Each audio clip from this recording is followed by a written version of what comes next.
Il était un peu plus de 7 heures du matin lorsque Nathan Taylor remarqua le premier signe que quelque chose clochait.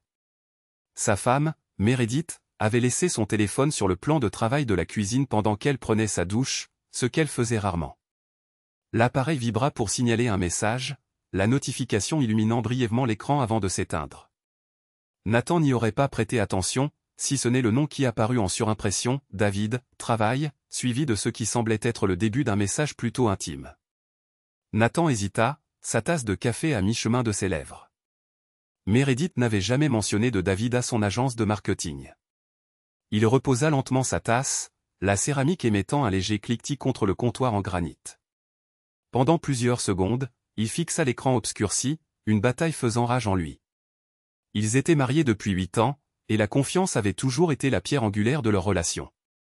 Violer son intimité en consultant ses messages lui semblait impensable quelques instants auparavant, mais maintenant cette pensée avait germé, se répandant comme une tache dans sa conscience. Le bruit de l'eau qui coule de la salle de bain à l'étage supérieur fournissait une toile de fond constante à son débat intérieur. Avant qu'il puisse se raviser, Nathan attrapa le téléphone. À sa grande surprise, il n'était pas verrouillé à un autre événement inhabituel. Meredith était généralement très à cheval sur sa vie privée numérique, une habitude qu'elle avait prise au cours de ses années à traiter des informations confidentielles sur ses clients. Le fil de discussion avec David, travail, se trouvait en tête de ses conversations. Le pouce de Nathan hésita un instant avant de toucher l'écran. Ce qu'il vit lui noua l'estomac. L'échange entre Meredith et David était indubitablement intime, rempli de blagues entre eux, d'insinuations subtiles et de projets de se rencontrer plus tard dans la semaine, lorsque Nathan devait assister à un congrès en dehors de la ville. « Tu m'as terriblement manqué », avait écrit David. Ces moments volés ne suffisent plus. Nathan fit défiler les messages vers le haut, chacun confirmant ce qu'il soupçonnait maintenant avec une certitude croissante, sa femme avait une liaison. Les références à des rencontres précédentes, des expériences partagées et des projets futurs créaient une chronologie de trahison qui remontait à au moins 3 mois. Il était toujours en train de fixer l'écran, paralysé par le choc, lorsque le bruit de la douche cessa. Rapidement, il replaça le téléphone exactement où il l'avait trouvé et retourna à son café, qui avait refroidi. Son esprit s'emballait alors qu'il essayait d'assimiler ce qu'il avait découvert. Devait-il la confronter immédiatement? Rassembler plus de preuves? Faire semblant de ne rien savoir jusqu'à ce qu'il ait trouvé une solution? Quelques minutes plus tard, Meredith entra dans la cuisine, les cheveux humides de la douche, vêtue de sa tenue de travail habituelle, une jupe crayon et un chemisier en soie. Elle lui sourit, le même sourire qu'elle lui avait adressé des milliers de fois auparavant, et Nathan sentit une vague de nausée. « Tu es silencieux ce matin », remarqua-t-elle en se versant du café. « Tout va bien ? Je pense juste au projet Donovan, ment-il, faisant référence à sa mission de travail actuelle. La date limite a été avancée. Tu vas t'en sortir, dit-elle avec assurance, en regardant sa montre. Tu arrives toujours à te débrouiller. Elle saisit son téléphone sur le plan de travail, sans remarquer la façon dont les yeux de Nathan suivaient son mouvement. Je serai peut-être en retard ce soir. On a le pitch pour le nouveau client, et l'équipe veut faire quelques préparatifs de dernière minute. Encore un mensonge, pensa Nathan avec amertume. La facilité avec laquelle elle le prononçait lui faisait se demander combien d'autres l'avaient précédé. Pas de problème, réussit-il à dire, en essayant de garder sa voix stable. Bonne chance pour le pitch. Elle l'embrassa sur la joue, le geste banal et routinier d'un couple marié depuis longtemps avant de prendre son sac et de se diriger vers la porte. Je t'aime, lança-t-elle par-dessus son épaule. Moi aussi, répondit-il automatiquement, les mots laissant un goût amer dans sa bouche. Lorsque la porte se referma derrière elle, Nathan s'assit dans le silence assourdissant de leur cuisine, les fondations de son mariage s'effondrant sous lui. Il se fit porter pâle au travail, incapable de faire face à ses collègues alors que sa vie personnelle s'effondrait. Au lieu de cela, il passa la journée dans un état second, oscillant entre incrédulité, rage et profonde tristesse. À l'approche du soir, Nathan avait élaboré un plan. Il ne confronterait pas Meredith immédiatement. Au lieu de cela, il observerait, rassemblerait des informations, puis déciderait de la marche à suivre. La partie rationnelle de lui soutenait que c'était l'approche prudente, mais au fond, il reconnaissait ce qu'il en était, il temporisait parce qu'il n'était pas prêt à affronter la réalité de son mariage brisé. Meredith envoya un texto à 6 heures, comme prévu, disant qu'elle rentrerait tard. Nathan répondit par un pas de souci désinvolte, la tromperie banale de sa réponse reflétant la sienne. Il commanda des plats à emporter qu'il ne pouvait pas goûter et but 2 bières qu'il ne pouvait pas sentir, tout en réfléchissant à la manière dont il allait gérer les jours à venir. Lorsque Meredith rentra enfin à 9 heures, il était assis dans le salon, faisant semblant de regarder un documentaire sur l'exploration des fonds marins. Elle avait l'air fatiguée, mais satisfaite, les joues rouges, d'une façon qui laissait Nathan se demander si c'était à cause de la fraîcheur de l'automne ou de quelque chose d'autre. « Comment s'est passée ta journée » demanda-t-elle en déposant son sac près de la porte. « Sans histoire » répondit-il, cette vérité à moitié coincée dans sa gorge.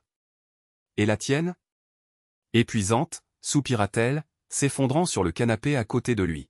« Mais je crois qu'on a cartonné la présentation.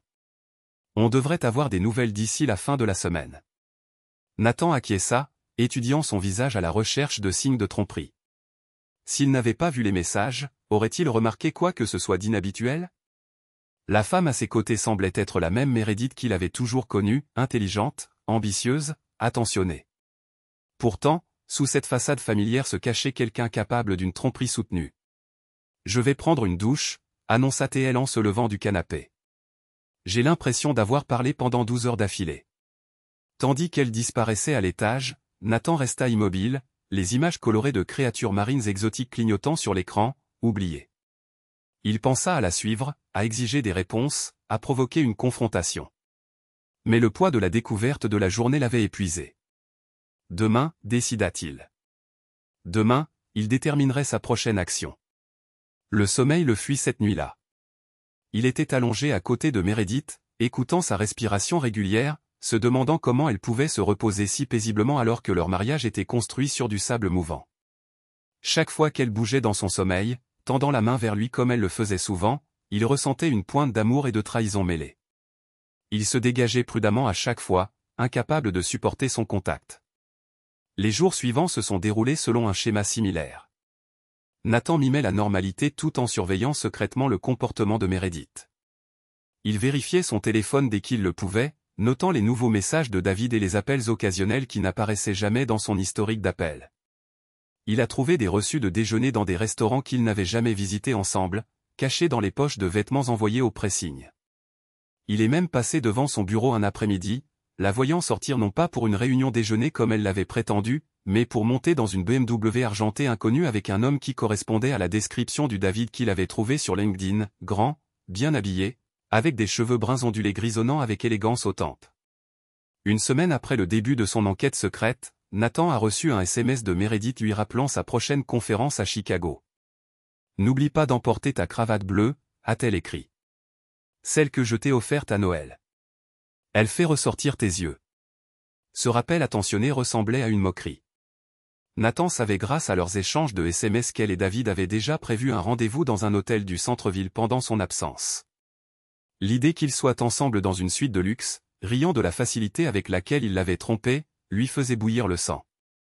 Cette nuit-là, alors que Meredith dormait à côté de lui, Nathan a pris une décision. Il n'irait finalement pas à Chicago. Au lieu de cela, il resterait en ville, suivrait Meredith et les confronterait tous les deux. L'idée de les prendre sur le fait d'adultère le rendait malade, mais il avait besoin de preuves irréfutables. Il avait besoin de le voir de ses propres yeux pour enfin accepter ce que son cœur refusait de croire. Le matin de son prétendu départ arriva. Nathan fit sa valise comme d'habitude, embrassa Meredith au revoir et fit semblant de partir pour l'aéroport. Au lieu de cela, il se rendit dans un café à plusieurs pâtés de maison de là, se gara sur le parking arrière et attendit. Selon le programme de la conférence, son vol décollerait vers cette heure-ci. Il envoya un SMS à Meredith à la porte d'embarquement. Embarquement imminent. Je t'appelle quand j'atterris. Sa réponse arriva rapidement, bon voyage. Je t'aime. Cette déclaration d'amour désinvolte était comme du sel sur une plaie ouverte. Les heures s'étirèrent tandis que Nathan attendait dans sa voiture, entre le café et un parc voisin pour éviter d'attirer l'attention. Finalement, à 5 heures, Meredith envoya un nouveau SMS, « J'espère que tu es bien arrivé. Je rentre à la maison maintenant. Soirée tranquille pour moi. » Encore un mensonge. Nathan avait surveillé le bâtiment de son entreprise, et elle était partie près d'une heure plus tôt, habillée plus soigneusement que d'habitude, portant le parfum qu'il lui avait offert pour leur anniversaire. Il l'avait suivie à distance alors qu'elle se rendait non pas à la maison, mais à l'hôtel Grand Méridien, au centre-ville. Il l'avait regardé confier sa voiture au voiturier et disparaître à l'intérieur, le pas plus léger qu'il ne l'avait été depuis des mois. Maintenant, garé en face de l'entrée de l'hôtel, Nathan se préparait à ce qui allait suivre. Il savait dans quelle chambre il se trouvait, la 1507, grâce à un email de confirmation qu'il avait trouvé sur l'ordinateur portable de Meredith. La question était de savoir s'il pourrait se résoudre à frapper à cette porte et à affronter ce qui se cachait derrière.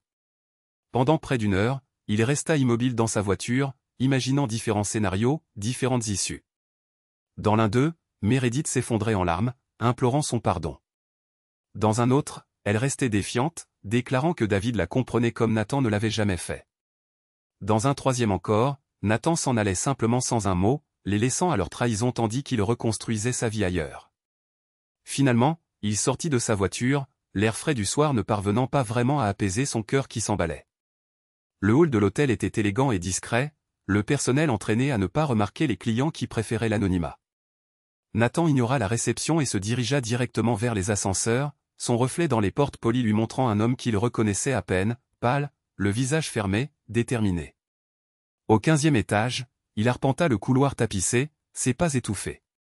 La chambre 1507 se trouvait au bout du couloir, un panneau « Ne pas déranger » accroché à la poignée. Nathan se tint devant, la main levée pour frapper, quand le doute l'envahit. Voulait-il vraiment cette confrontation?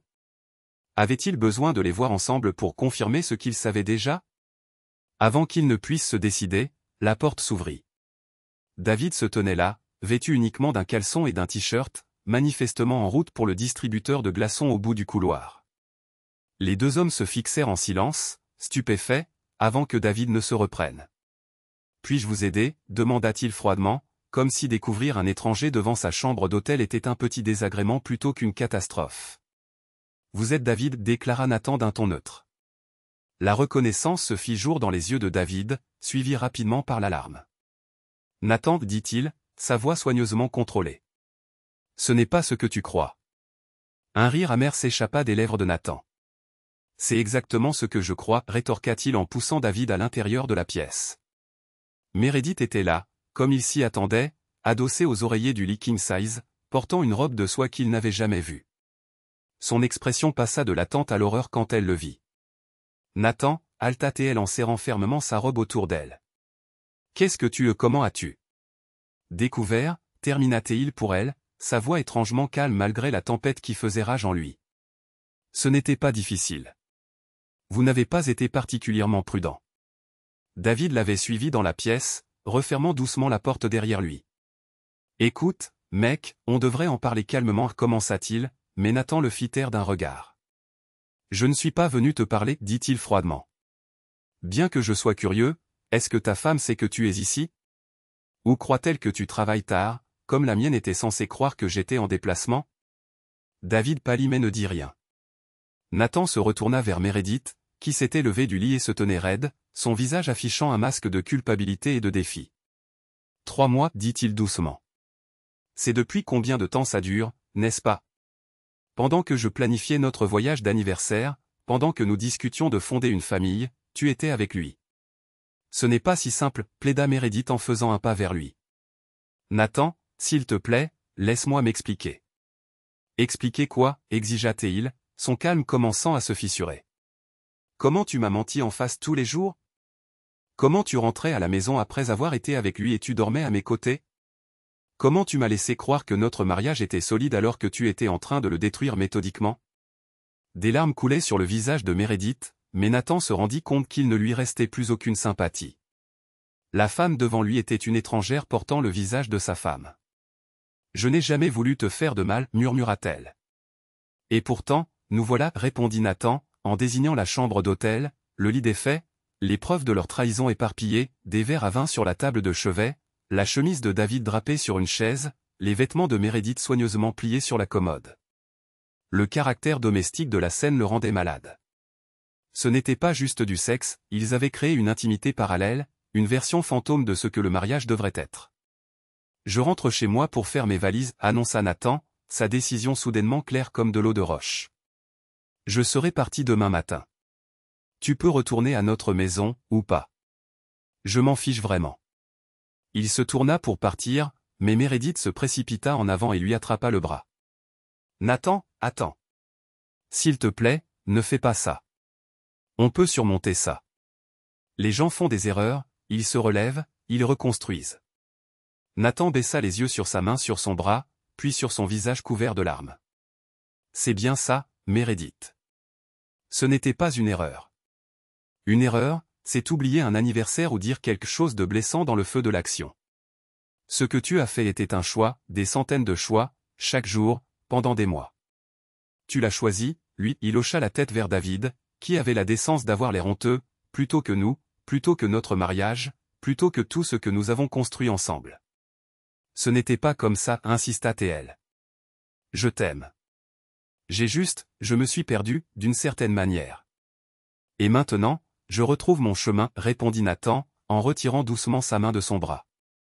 Au revoir, Meredith. Il sortit de la pièce sans se retourner, la porte se refermant derrière lui avec un doux clic qui sembla faire écho au caractère définitif de sa décision. Dans l'ascenseur, il se cala contre le mur, soudain épuisé. La confrontation ne s'était pas déroulée comme dans les scénarios qu'il avait imaginés, mais d'une manière ou d'une autre, le résultat était le même. C'était fini. Dans les jours qui suivirent, Nathan emménagea dans un appartement meublé du centre-ville, déposa une demande de divorce et essaya de comprendre sa nouvelle réalité. Meredith appelait et envoyait des SMS sans arrêt, alternant excuses larmoyantes et accusations furieuses. Elle prétendait que Nathan exagérait, que les aventures arrivaient tout le temps dans les mariages, et qu'il pourrait s'en remettre grâce à une thérapie. Face à son silence, elle s'est pointée sur son lieu de travail, créant une scène qui l'a mis dans l'embarras et a mal à l'aise ses collègues. David, à la surprise de Nathan, a également pris contact. « Je n'ai jamais voulu que cela arrive », a-t-il écrit dans un email que Nathan a lu avec une curiosité détachée. Meredith et moi nous sommes rapprochés pendant un projet difficile, et les choses se sont enchaînées. Je mets fin à cette relation. Je réalise maintenant quelle erreur c'était. Nathan a supprimé l'email sans répondre. Il se fichait du remords de David ou de ce qui s'était passé entre lui et Meredith maintenant. La seule chose qui comptait était de reconstruire sa vie à partir de zéro, de redécouvrir qui il était en dehors du mariage qu'il avait cru éternel. Un mois après la confrontation à l'hôtel, Nathan a croisé Claire, une vieille amie de la fac, dans une librairie locale. Elle était divorcée elle aussi, il l'a appris en buvant un café, et ce, depuis presque 2 ans. Les premiers mois sont les plus durs, lui a-t-elle dit, une compréhension dans le regard. On s'attend toujours à se réveiller de ce cauchemar, mais finalement, on réalise que c'est notre nouvelle normalité, et d'une manière ou d'une autre, on trouve un moyen d'avancer. Elle avait raison, a découvert Nathan. Jour après jour, la douleur aiguë de la trahison s'est atténuée pour se transformer en une douleur chronique, puis, petit à petit, en une simple piqûre de rappel occasionnel.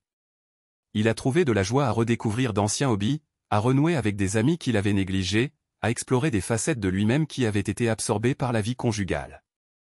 La procédure de divorce a été chaotique et prolongée, Meredith l'a combattue sur tous les points, comme si gagner la bataille juridique pouvait d'une manière ou d'une autre compenser la perte du mariage, mais finalement, ils sont parvenus à un accord. Le jour où le divorce a été prononcé, Nathan s'est tenu devant le tribunal, se sentant plus léger qu'il ne l'avait été depuis des mois. C'était un après-midi d'automne frais et vif, semblable au jour où il avait découvert la trahison de Meredith. Le monde avait irrévocablement changé depuis lors, et pourtant, la vie continuait. Le soleil brillait toujours, les gens vaquaient toujours à leurs occupations, et Nathan Taylor était toujours debout, meurtri mais pas brisé. Son téléphone a vibré, signalant un SMS. Claire, lui demandant s'il était disponible pour dîner afin de célébrer cette étape. Nathan a souri, tapant une réponse. Il était effectivement libre des mensonges, libre de la trahison, libre de recommencer. En s'éloignant du tribunal, il n'a pas regardé en arrière. Le passé était enfin derrière lui, et quoi qu'il advienne, il y ferait face avec les idées claires et un cœur ouvert, plus sage de ce qu'il avait enduré. 6 mois plus tard, Nathan était assis en face de Claire dans leur restaurant préféré, s'émerveillant de tout ce qui avait changé. Ils sortaient ensemble depuis 4 mois maintenant, en douceur, construisant une base d'honnêteté que Nathan chérissait par-dessus tout. Le spectre de la trahison de Meredith refaisait surface de temps en temps dans un moment de doute, une insécurité passagère, mais à chaque fois, il le reconnaissait et le laissait passer. Il avait entendu dire par des amis communs que Meredith et David avaient essayé de faire fonctionner leur relation après le divorce, mais qu'ils s'étaient séparés dans l'amertume. Meredith avait déménagé dans un autre état pour prendre un nouveau départ, tandis que David s'était apparemment réconcilié avec sa femme.